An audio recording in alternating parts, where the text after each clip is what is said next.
लेकिन आप महारानी इस बीच चौराहे पे थे, सदा बरस हाथ रही है।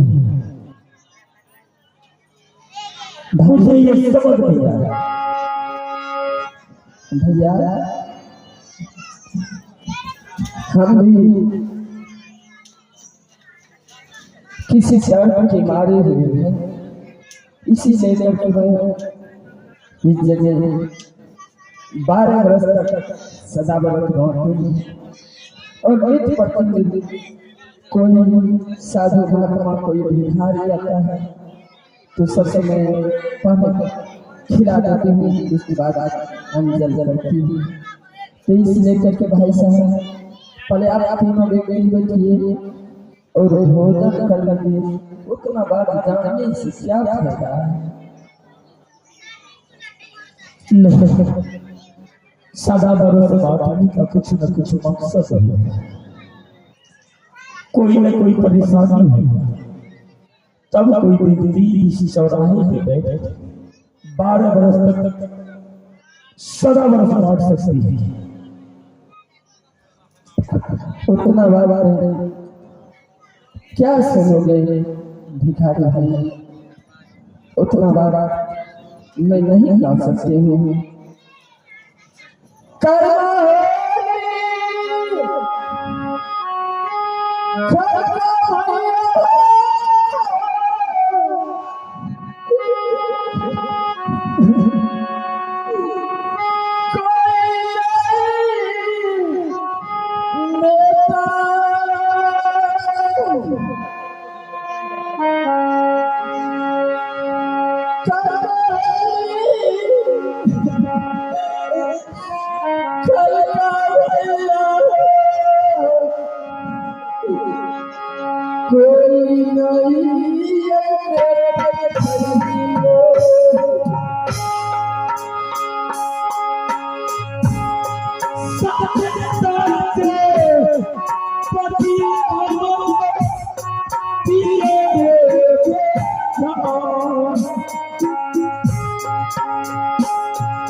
टाइम भी बहुत हो चुका है, इसलिए करके पहले आप लोग भोजन कर लीजिए।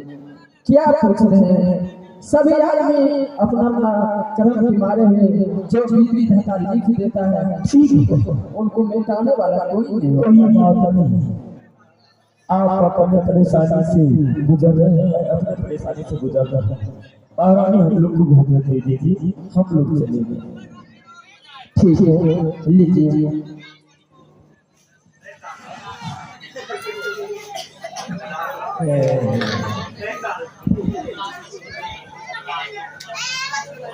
नहीं क्या बताऊँ आपको, जो दिखता है तो बर्दाश्त नहीं कर पाता।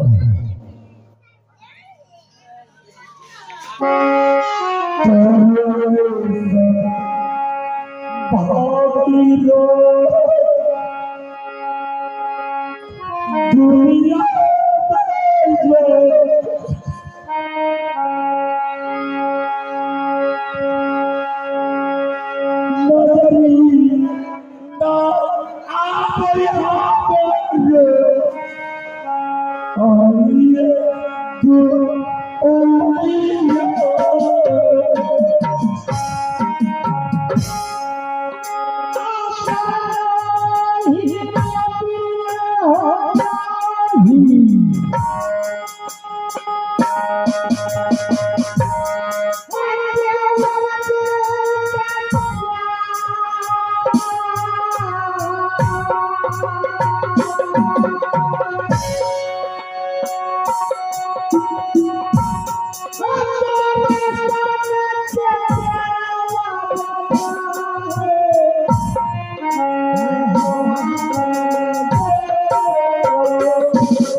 समान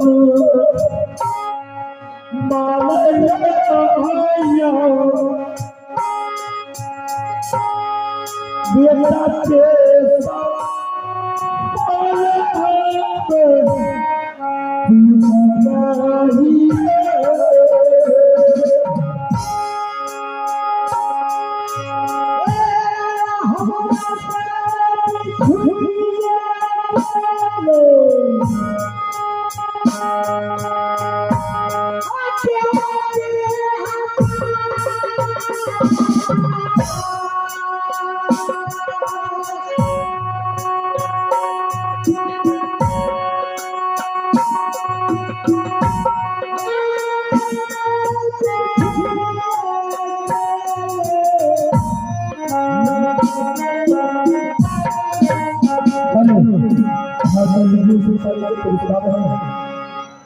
सत्य गुरु भाई सत्यम सिंह सुंदर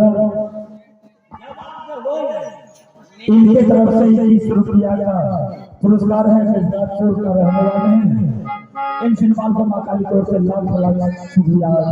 जय जय जय। चला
लाला देवी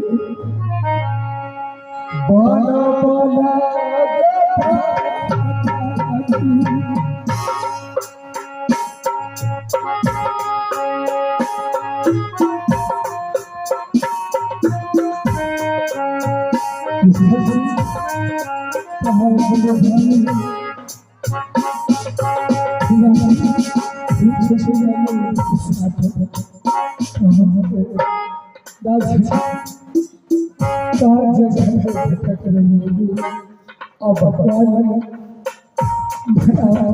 पागल हो गया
हे खुदा मुझे भूख में लग गया है, साथ हो गया इसे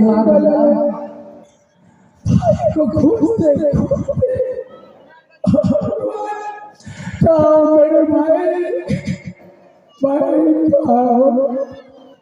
ये सब क्या सुन रही हो?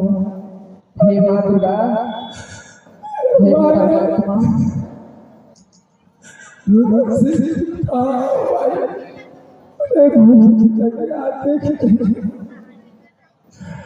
खाना बच रहा